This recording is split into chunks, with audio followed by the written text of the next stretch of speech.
Petrol diesel मूल्य वृद्धि के विरोध में कांग्रेस पार्टी का टीकमगढ़ में धरना प्रदर्शन।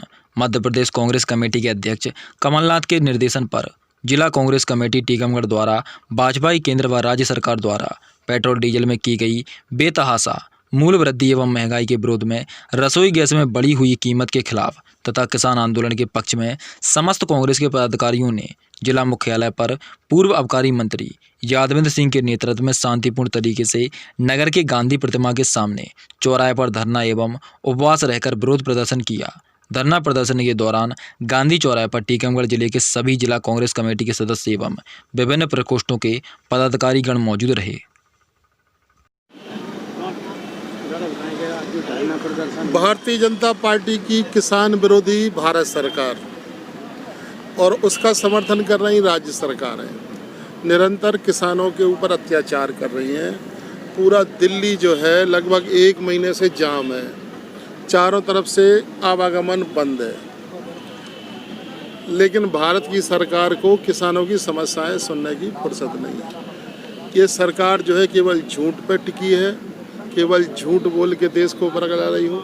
चाहे जीएसटी का मसला हो, चाहे जो है एफडीआई का मसला हो, चाहे नोटबंदी का मसला हो, जितने भी अभी तक उनने कानून बनाए हैं। नरेंद्र मोदी जी ने नोटबंदी के समय कहा था हमें केवल 45 दिन का समय आपसे चाहिए, 45 दिन के बाद हम देश को जो है बढ़िया ऐसा देश बना देंगे कि देश में कोई कमी नहीं रह जाएगी।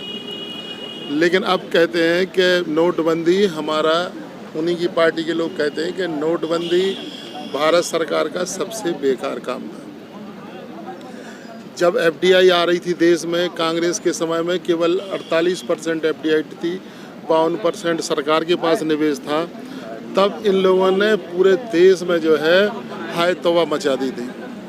लेकिन अब ये 100% एफडीआई ला रहे हैं, 100% जो है विदेशी कंपनियों का निवेश कर रहे हैं। बड़ी बड़ी जो नवरत्न कंपनियां नेहरू जी ने बनाई थी उनको बेचने का कार्यक्रम चल रहा है और उनको बेच के देश चलाने का काम है। और खरीदार केवल 2 हैं, अडानी और अंबानी।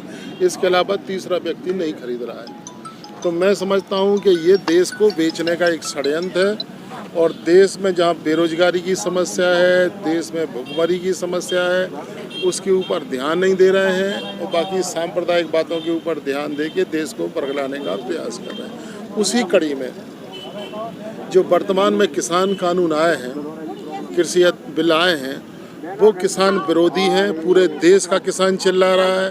पंजाब और हरियाणा के किसानों ने तो आम हड़ताल कर दी है, दिल्ली के किसान शामिल हैं, यूपी के किसान शामिल हैं। लेकिन सरकार अपनी जिद पे अड़ी हुई है। सरकार का कहना यह है कि हमने जो कर दिया, मतलब पहली ऐसी सरकार भारतीय जनता पार्टी की सरकार है जो ये कह रही है, किसान कह रहे हैं कि हमें आपकी मदद की ज़रूरत नहीं है और सरकार कह रही नहीं हमें तो आपकी मदद करनी है। मतलब ज़बरदस्ती जो है उनकी मदद करने पर उतारू ये सरकार। और सबसे बड़ी बात यह है कि केवल एक मुख्य मांग है किसानों की कि उसको वो एमएसपी से जोड़ दें। जब तक आप सपोर्ट प्राइस नहीं देंगे तब तक किसान किसी भी हालत में सरसब्ज हो ही नहीं सकता। और दूसरी बात यह है कि अडानी ग्रुप ने अभी आपने नीलामी की प्रक्रिया शुरू नहीं करी है, मंडियाँ ख़त्म नहीं करी हैं और अडानी ग्रुप ने आज मद्रास में, बंगलोर में, हैदराबाद में जो पोर्ट, जहाँ पे पोर्ट की सुविधा है, समुद्र आसपास है, वहाँ पे इनके लाखों मैट्रिक टन के गोडाउन बन के तैयार हो गए हैं। मतलब इन्हें तो पहले साल भर पहले ही से ये पता था कि ये पॉलिसी बनने वाली है। जबकि सरकार कोई नियम बनाती है तो जिस दिन तक वो बनता नहीं है, लागू नहीं होता, और शपथ भी हम लोग इसी बात की लेते हैं कि संसूचित या संज्ञान में कोई बात आएगी तो उसे जब तक वो कानून का रूप नहीं लेगा तब तक हम प्रकट नहीं करेंगे। लेकिन अडानी अंबानी को ये पहले से पता है कि ये ऐसी पॉलिसी आने वाली है और उन्हें अपने गोडाउन बनाना शुरू कर दिए है। तो मैं समझता हूँ कि एमएसपी के बिना अगर किसानों के हित में कोई कानून बन रहा है तो वो किसानों के हित में नहीं है, इसीलिए किसान आंदोलित हैं। दूसरी बात कॉन्ट्रैक्ट खेती की बात है। कॉन्ट्रैक्ट खेती में केवल किसानों की ज़मीनें बिकना है। जब वो प्राइवेट के यहाँ गाने रखेंगे तो उन ज़मीनों को बेचने का मतलब उनकी नीलामी होगी, वो कर्जदार बनेंगे और ये दोनों कानून किसानों के हित में नहीं है। आज हम देख रहे थे सुबह से के राव वीरेंद्र सिंह, जो उनकी भारतीय जनता पार्टी के मिनिस्टर रहे अभी पिछले कार्यकाल तक, आज से उनने जो है किसानों को अपना आंदोलन, किसान संगठनों को समर्थन देना शुरू कर दिया है। इसलिए जितने लोग कृषि विशेषज्ञ हैं, कृषि के जानकार हैं, वो सारे के सारे इस कानून के विरोध में हैं और उसी कारण से उनके किसानों को समर्थन देने के लिए आज हम लोग धरने पे बैठे।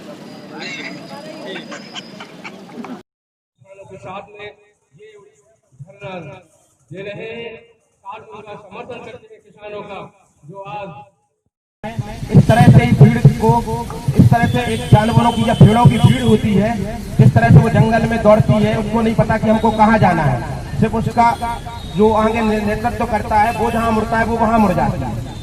हमारे कांग्रेस शासन में आप लोग सभी को पता है कि क्रूड ऑयल जब $100 के ऊपर था, सरकार 15 दिन या 1 महीने में 1 रुपए बढ़ाती थी, तो ये इतना हो हल्ला मचाते थे जैसे कि इनके घर में कोई कमी हो गई।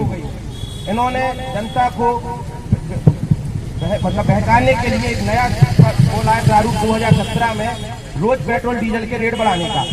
ये 10 पैसे 20 पैसे 25 पैसे करके अपने रेट बढ़ाते हैं और 2-3 रुपए 4 रुपए बढ़ा के ये फिर 1 महीने के लिए थम जाते हैं।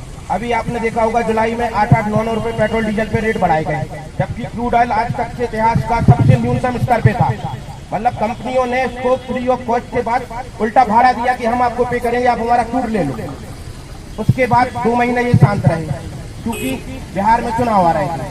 बिहार चुनाव के बाद अभी पिछले 15 दिनों में इन्होंने फिर 5-5 रुपए रेट बढ़ा दिए। आज आप देखेंगे मध्य प्रदेश से लगे हुए 6 राज्यों में सबसे सस्ता पेट्रोल डीजल है। मध्य प्रदेश पूरे भारत का सबसे ज्यादा पेट्रोल डीजल के रेट वाला राज्य है।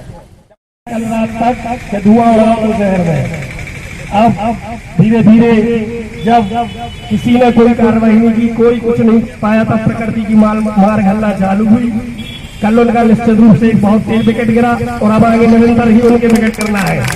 ये बात तय है, कांग्रेस परिवार एकजुट है, ईंट से ईंट बजाकर लड़ाई लड़ी जाएगी। बहुत बहुत धन्यवाद, जय हिंद। आज यहाँ इतनी तानाशाही चल रही है कि अगर पुलिस प्रशासन के खिलाफ किसी ने झूठी भी रिपोर्ट डाल दी, तो जिसने डाली है उसके खिलाफ तो कार्रवाई होगी और जिसके खिलाफ कार्रवाई होती है उसके खिलाफ भी कहते थे कि